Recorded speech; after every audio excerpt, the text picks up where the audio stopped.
This presentation will give you a step-by-step method for using ChemCAD to design distillation columns and also determine how much it would cost.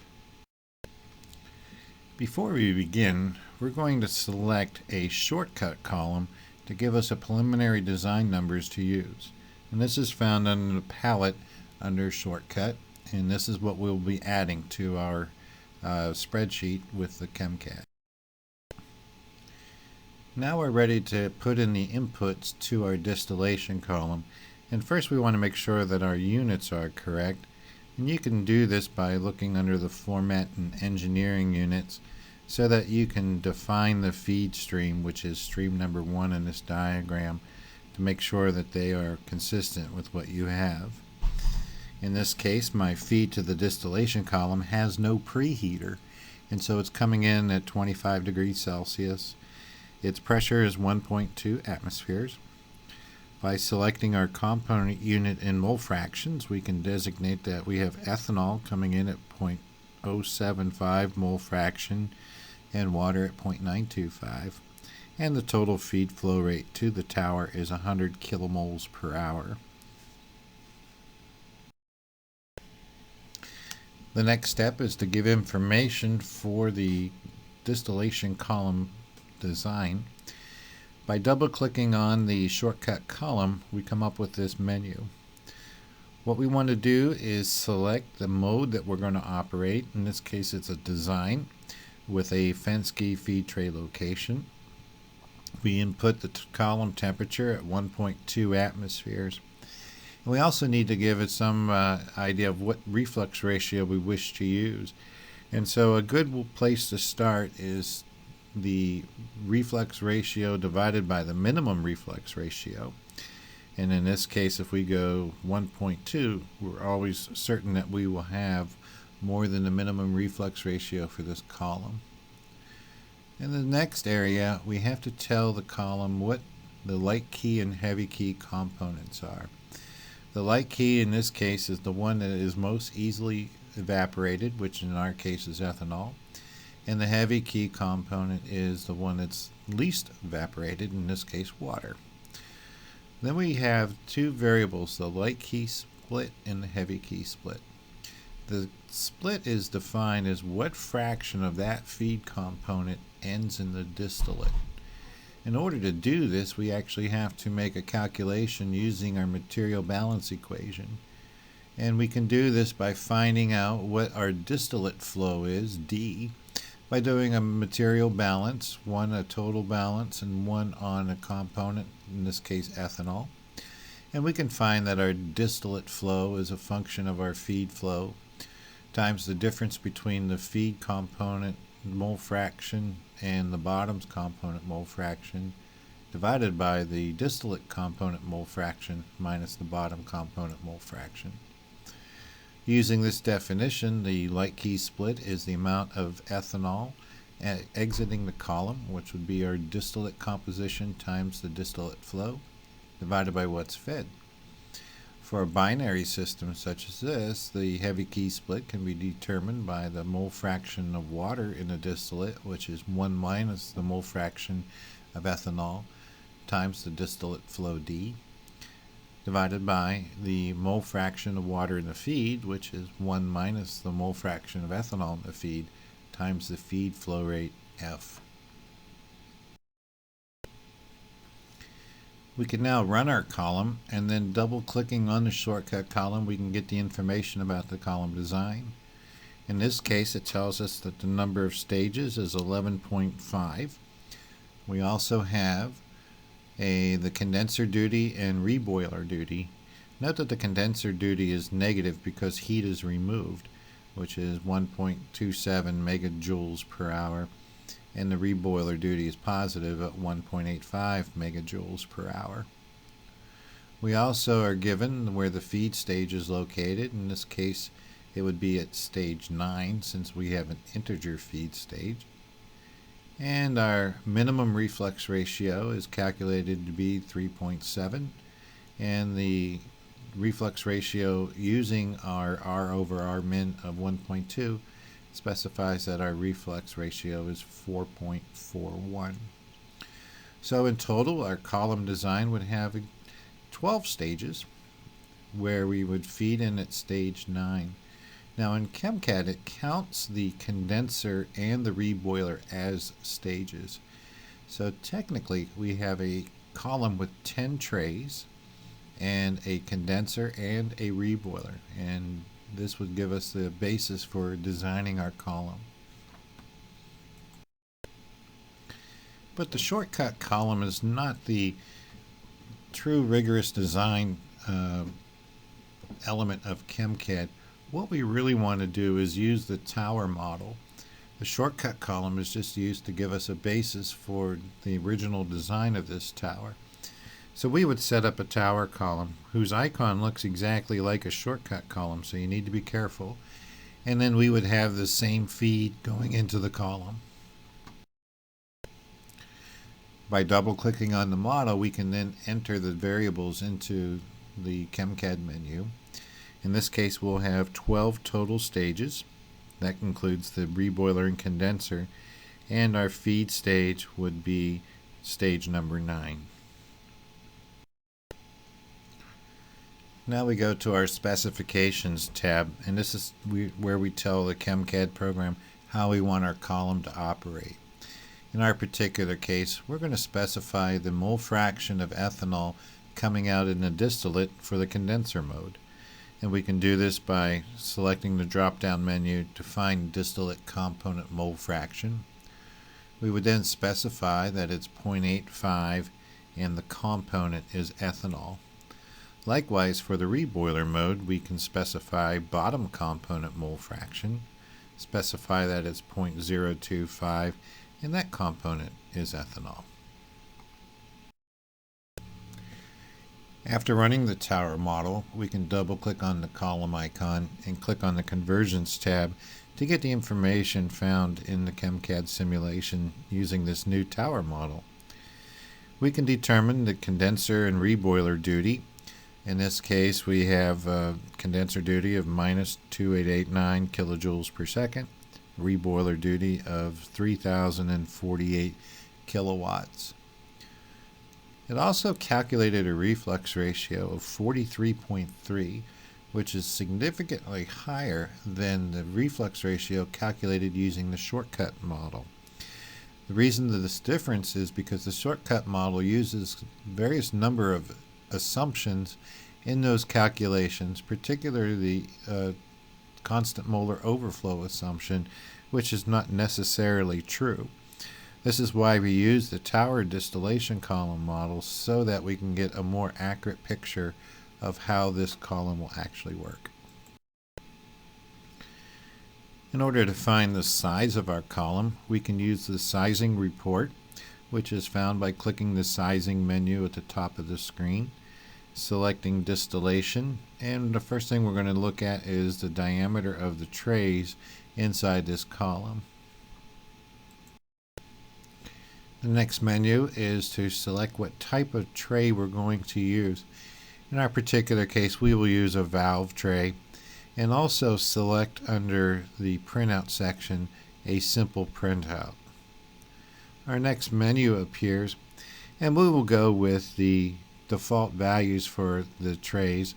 In this case, the only variable that we might think of changing would be the tray spacing on the right hand side, but we will use a tray spacing of about 0.61 meters.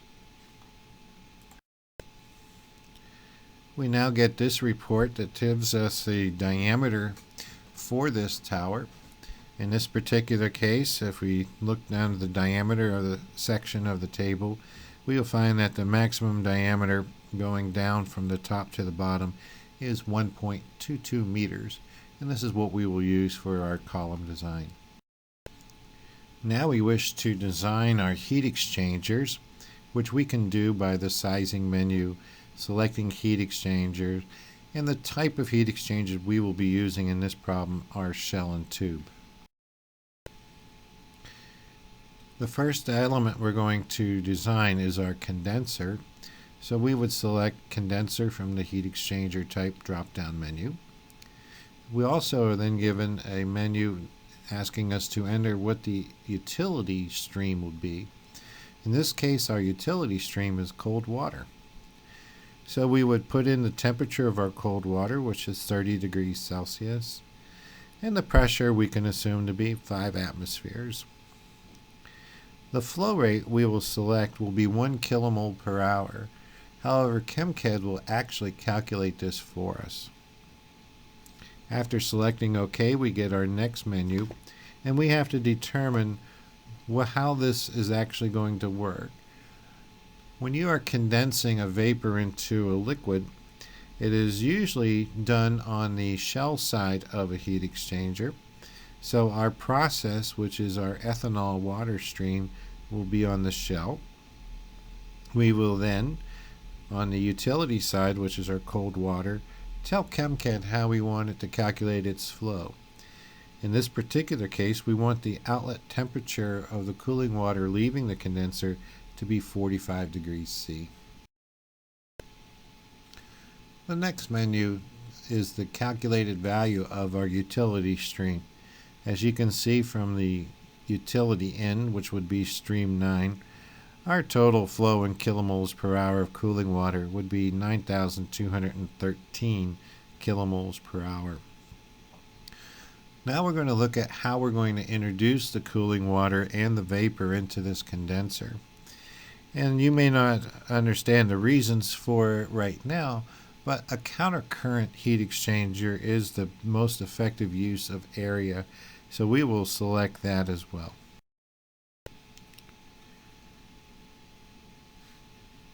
We then get a temperature enthalpy diagram of the two streams.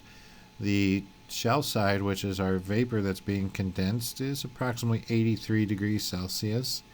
And our cooling water, which is on the tube side, goes from 30 degrees to 45.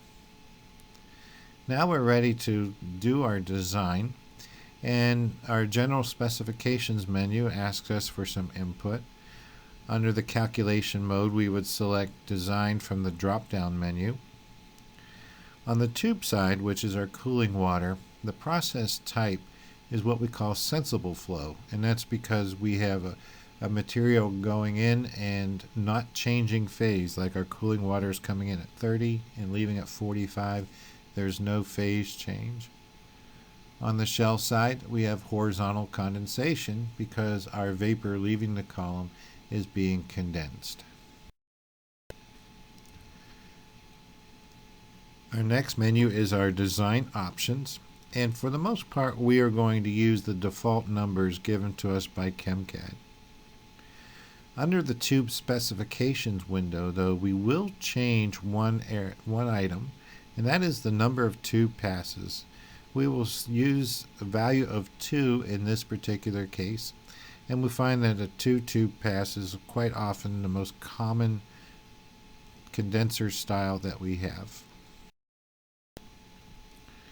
Now we'll just allow ChemCAD to give us the default values for the shell side. So as these menus appear, we are going to click OK for each one.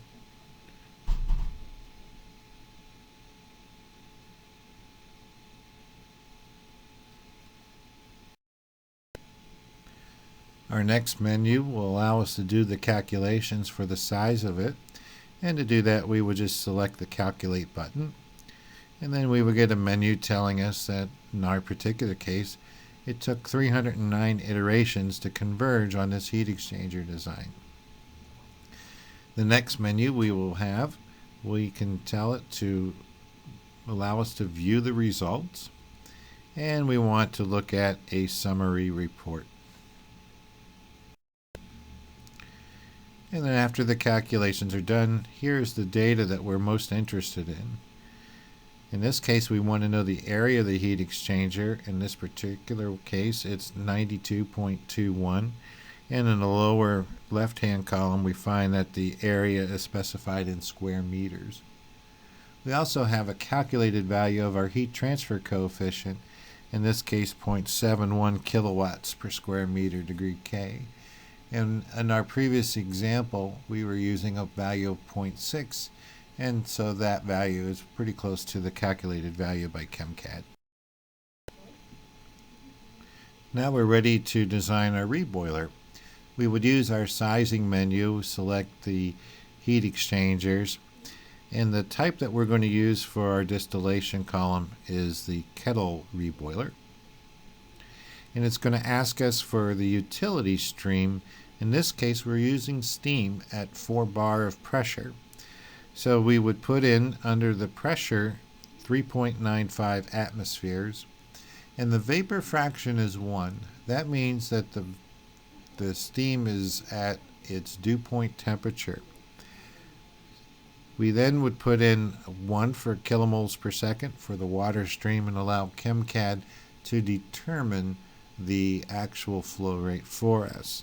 Note that I did not enter the temperature directly. I put in the vapor fraction and the pressure, and ChemCAD calculates the temperature. Should you try to put in all three, you would find that ChemCAD would give you an error, and then you would have to choose 2 of those 3 to enter. Again, we're going to give it some information about how the steam and the liquid in the reboiler are introduced. Our process side is our liquid in the bottom of the column, and it is actually going to be boiled to turn into a vapor, and we're going to introduce that liquid into the shell side. So under the process side, that will be shell.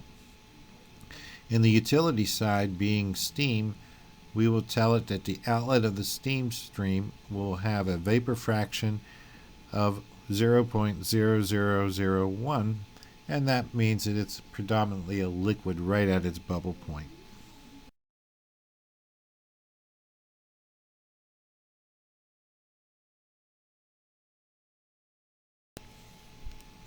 And the first thing we'll see is our temperature enthalpy diagram. The tube side, which is our steam, is a relatively constant temperature from 143 degrees Celsius down to about 142.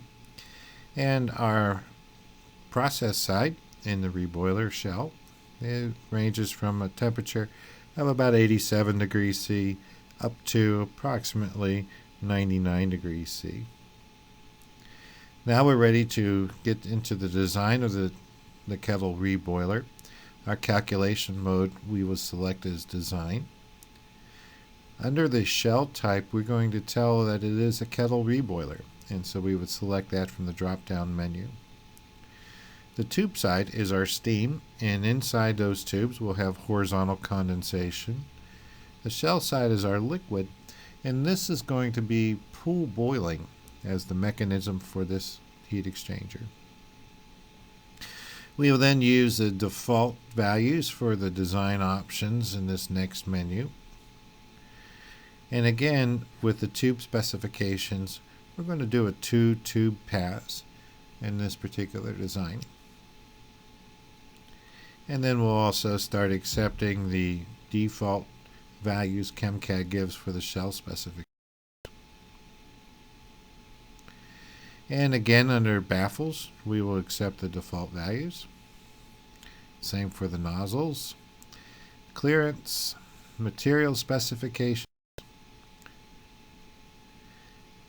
along with the miscellaneous, the Kettle reboiler specifications.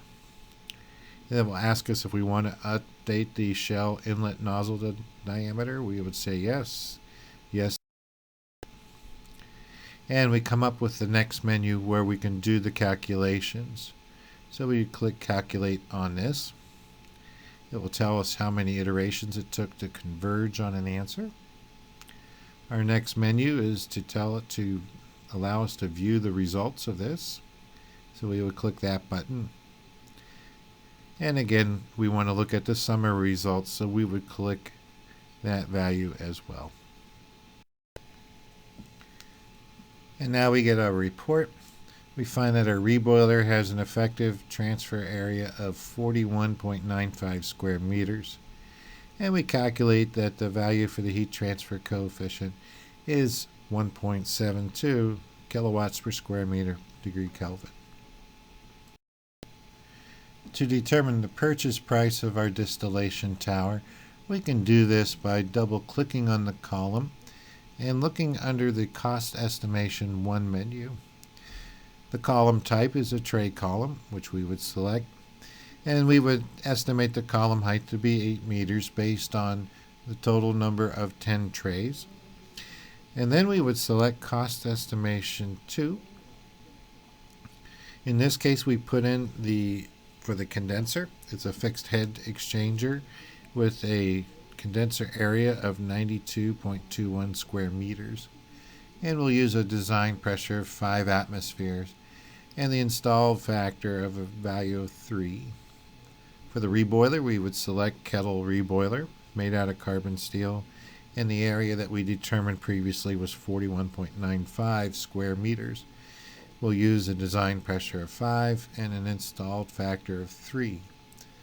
We then run the column, and then by double-clicking on it and coming back to the same menu, we see that the total installed cost of our distillation tower is $338,675. Of that, the installed cost of the reboiler is just under $97,000. The cost of the condenser is just under $72,000. And so these is the various elements that make up our distillation column and give us the value of what it would cost.